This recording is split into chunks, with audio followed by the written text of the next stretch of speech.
Hey guys, in this video I'm going to show you how to speed up your YouTube videos on your YouTube app. If you find this video helpful, please drop a like and subscribe to my channel. In saying that, let's just jump straight into the video.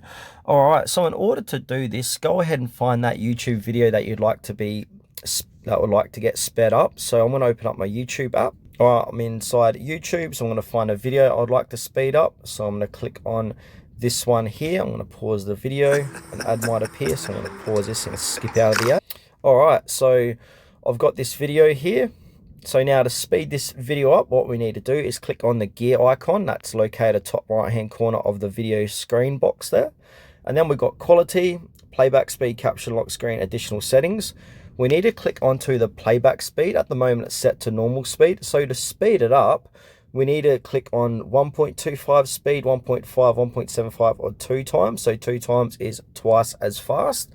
1.5 is obviously 1.5 times the normal speed.